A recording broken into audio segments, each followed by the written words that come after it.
Assalamualaikum warahmatullahi wabarakatuh. Good morning, everyone. Morning, sir. Are you okay? Yes, I'm okay.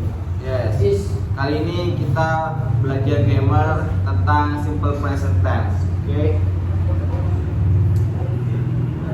Jadi kemarin kita sudah pelajari tentang narrative text dan lain-lain. Jadi kita sekarang belajar grammar dan simple present. What is simple present, Zian? I don't know. Ya kurang baca ya. Jadi simple present itu is used to describe action or situation that are regular, habitual, or generally true. Jadi kalau diartikan itu simple present adalah tenses yang digunakan untuk menjelaskan kejadian yang teratur, rutin atau kebiasaan yang terus terjadi sehari-hari. Itu simple present juga bisa digunakan untuk menunjukkan suatu hal yang sedang terjadi saat ini. Contoh,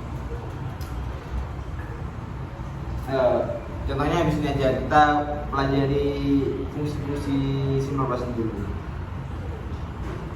Jadi yang pertama itu ada general truth, yang kedua itu ada habits, yang ketiga itu ada instructions,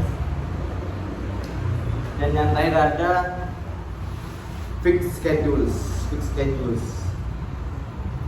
Jadi yang pertama itu general truth. Apa itu general truth? Jadi kebenaran umum atau kebenaran yang mutlak. Artinya hal-hal yang kebenarannya sudah pasti dan sudah diketahui secara umum. Contoh, water freeze at 0 degrees. Air membeku pada suhu 0 derajat. Hal ini kan sudah pasti terbukti untuk beku, karena tidak ada suhu panas 1 derajat pun. Dan contoh lainnya seperti cats are mammals. Kucing merupakan mamalia. Ini juga sudah pasti benar karena kucing itu adalah hewan, gitu kira-kira. Coba berikan saya contoh terkait general truth ini. I'm handsome.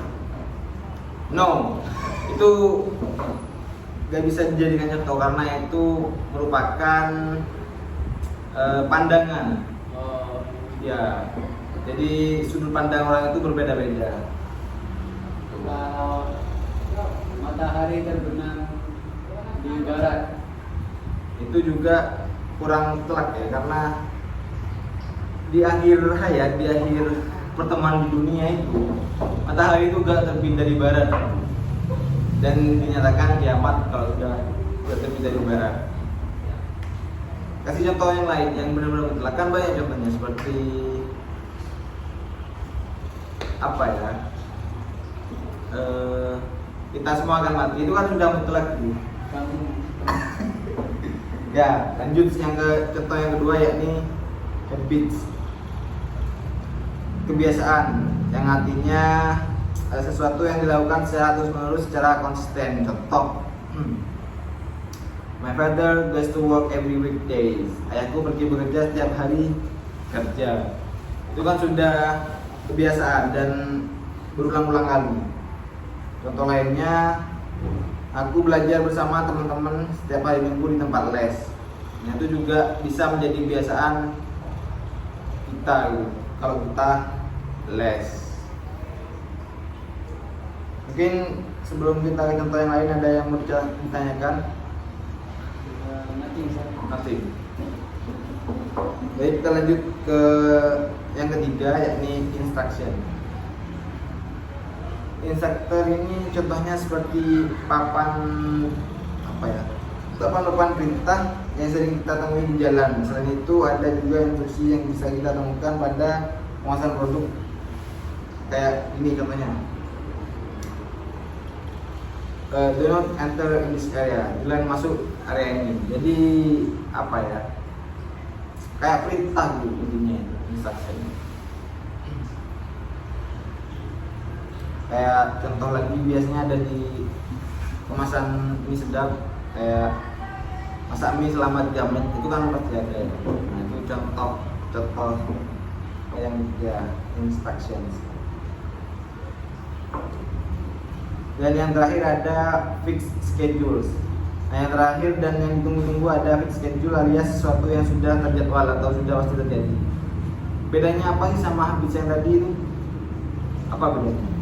Kan sama-sama apa namanya? Sama-sama kebiasaan. Tidak tahu. Tidak tahu. Kalau habits kebiasaan atau sesuatu yang dilakukan secara rutin.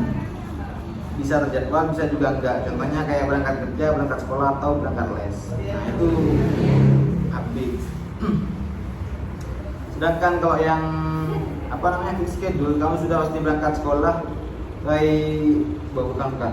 Nah, kalau fixed schedule ini sesuatu yang terjadwal tapi tidak berulang. Contoh, besok tanggal 22 ada pernikahan di Karangbayar di rumah. Nah, itu kan terjadwal tapi tidak dilakukan setiap hari. Nah, itu contoh gambarnya seperti itu. Mungkin sebelum ke rumus, apa ada yang ditanyakan sejauh ini? Nanti. Paham. Oke, paham ya. Ya. Oh, waktunya nggak nutup ini kalau kita bahas rumus sekarang. Jadi maybe will next meeting pertemuan ya. Oke, sebelum itu saya kasih tugas dulu terkait grammar present tense, simple present tense, untuk buat contoh dari empat kalimat tersebut, mulai dari habits dan lain sebagainya itu. Kumpulkan minggu depan bersamaan dengan tugas-tugas yang lainnya. Oke, Ya. bisa dipahami? Bisa. Any questions? Nanti sir. Oke, thank you very much. Tinggal saya share. Assalamualaikum warahmatullahi wabarakatuh. Waalaikumsalam.